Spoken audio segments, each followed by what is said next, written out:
Hey, Brennan here. Welcome to the channel and thanks for tuning in. Got another 2025 rookie profile show for you today. We are busting these out each and every week. Going to be joined again by my podcast co-host Jason DiRienzo. And we're going to break down everything you need to know about Elic Ayomanor, wide receiver from Stanford. He's a true junior this year. Good chance I think he goes back to college, but we're going to take the assumption here that he goes and declares for the NFL draft. We just did a film breakdown, his all 22 film of Clemson, NC State, and Notre Dame. We broke it all down play by play. We took a look at what traits that we see, his translatable traits, maybe some traits that might hold him back a little bit. If you want access to that, check out the website below. That is part of my NFL Draft Big Board subscription service. So what are we going to talk about today? We're going to discuss the traits that we saw on the film. We're going to talk about his draft capital. Where does he go in a potential rookie super flex rookie draft? Then we're going to give you some player comps, a wide variety of outcomes here for Elic Ayomanor. That is kind of what our thought process is. So let's not waste any more time. Enjoy the show.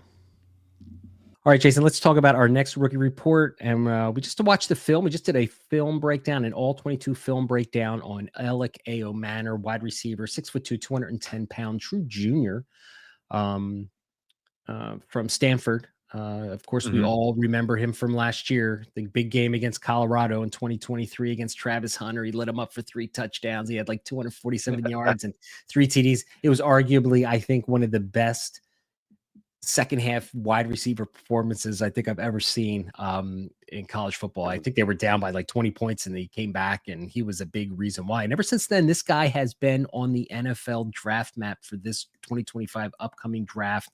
So through the season this year, didn't have as productive a season this year that he did last year. In 2023, he had 1,000 yards. This year, he had 831 yards. Both seasons, he had 6 touchdowns. I mean, this guy is a boundary receiver, 85%, 86% out wide, played only 13% of his snaps the last 2 years in the slot. Now, we watched the film. We saw him in the slot. We saw him, out wide the majority of the time. I think you and I came away a little disappointed with Elic Ayomanor and what we saw on those film breakdowns. So tell the good people what you saw, and then I will fill in any gaps that you maybe forget to say.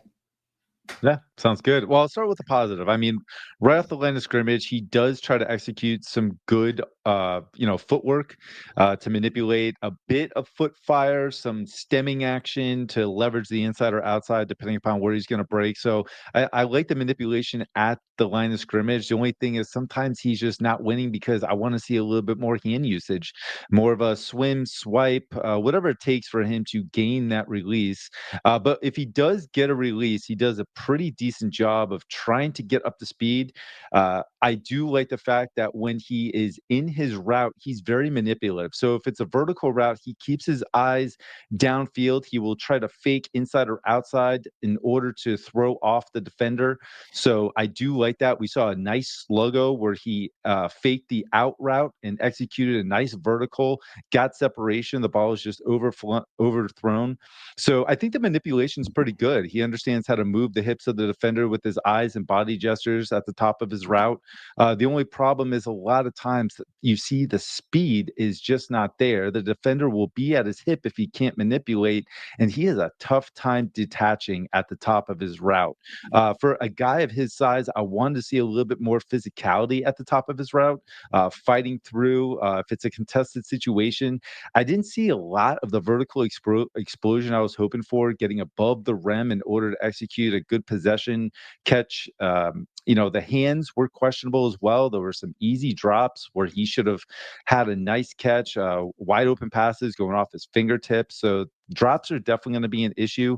As a possession receiver, I think he can be good. He does body catch a little bit too much for my liking, but in the end zone, he could be a red threat if we could just see some more consistency with how he is above the rim. We've seen it before, and I'm wondering if the knee injury is hindering his ability to move the way he was prior to that injury, because I'm waiting for a little bit more from him. So as a receiver, I like the manipulation. I like the release. I do think that he can get caught up in the route by the defender, and the drops are, to me, a major concern.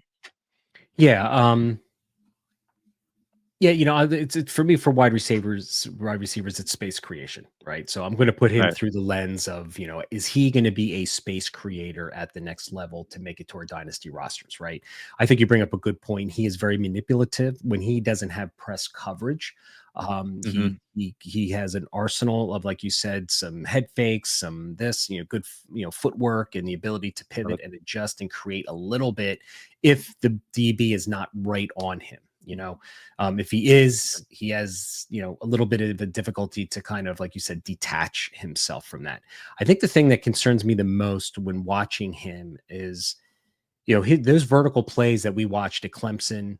There was 2 or 3 plays on that all 22 film. And then, we were watching that and cutting up that and breaking down that film where when he's down vertical and he's got he's going up to the body control, right? You've got the ability to go up and pivot and adjust. It didn't seem like he got a lot of lift off the ground. It didn't seem like he was very comfortable going up and really making catches, and just didn't seem like he had the agility to really be one of those contested catch 50-50 ball guys. Now he had a 42% on PFF stats here, 42% contested catch ability. So he only won 11 out of 26. All right. So take those stats for whatever you want, but we clearly saw that on the field. I mean, he doesn't seem to excel down there one-on-one hand fighting, going up and getting the ball. Just don't know if he's got that elite body control to win on a regular basis vertical at the NFL level. Not what we saw on these 3 films versus Notre Dame, NC State, and Clemson. So I think the hands could be an issue. We saw a few drops on there. So again, a guy this size at 6'2", 210, he's got to be able to be a really good space creator. And I'm a little concerned that, if he's off coverage, I think he's going to do a really good job. But if somebody's in his face, well, we saw 3 or 4 vertical plays where he was unable to stack those defenders and gain Yeah. separation after 25, Yeah. 30 yards, right? So what's his going to role be at the NFL level? Is he going to be a possession receiver with like inside slants and a possession receiver? That might be kind of good, but I think those guys are a dime a dozen all over the NFL. So I don't know what elite traits I saw that's going to make him a consistent dynasty starter on our rosters. It should be really interesting to see. So yeah, I came away a little disappointed. So let's talk about draft capital. Before we get to draft capital, we should probably say that, I mean, you and I, when we were doing that film review, we both had felt that there was a good chance that he's going to come back. So in Yeah. 2022, he tore his ACL, his MCL. In 2023, he returned. It took him a while to get started last year. That great game against Colorado, over 294 yards, 3 TDs. And then this year, he hasn't been very explosive. He's only had 2 plays over 50 yards all season. Just has not put up the stats. And so I think there's a good chance that he does come back, maybe enters the transfer portal, tries to maybe his quarterback play did him 0 favors. I was just going to say, in his defense, that quarterback play was not great. Yeah, I mean, it was his production profile suffered because his quarterback. I mean, we saw a lot of errant throws on those films. Yeah, he had to adjust to a lot of throws that were underthrown. That's right. So let's say he does declare. I mean, I think he's an early day 3 guy. I don't see him as a day 2 guy. I think there's too many other twitchy, smaller receivers that are going to go before this guy. What do you think? Yeah, it's going to disappoint a lot of people, but I think like round 4 through 6 is probably that sweet range for him at this current moment. Right. So super flex rookie drafts or even a 1 QB, it really doesn't matter when it comes to wide receivers. I mean, he's going to be a late 2nd, early 3rd, I think, selection, unless he surprises. Yeah, I think he's a 3rd round pick all day long. Third Depending upon where he goes, I think the range from 301 to 310. I mean, it wouldn't shock me if he goes anywhere in there. All right. So when I was trying to decide on my comps, all right, I had a tough time. All right. Because he could be Keon. I mean, Keon Coleman was kind of the same thing from Florida State, although I think Keon Coleman had a lot better body control. So maybe that comp isn't great. But I mean, I go back to look at Treylon Burks, right? Similar size. The guy killed it at Arkansas for all those years, one on the boundary, physical, big receiver. But then you have to question yourself, can he separate at the NFL level? And obviously Treylon Burks can't. I mean, he can't create separation. That is why the guy is not playing in football right now. So I got Keon Coleman, but Treylon Burks is there in the back of my mind too.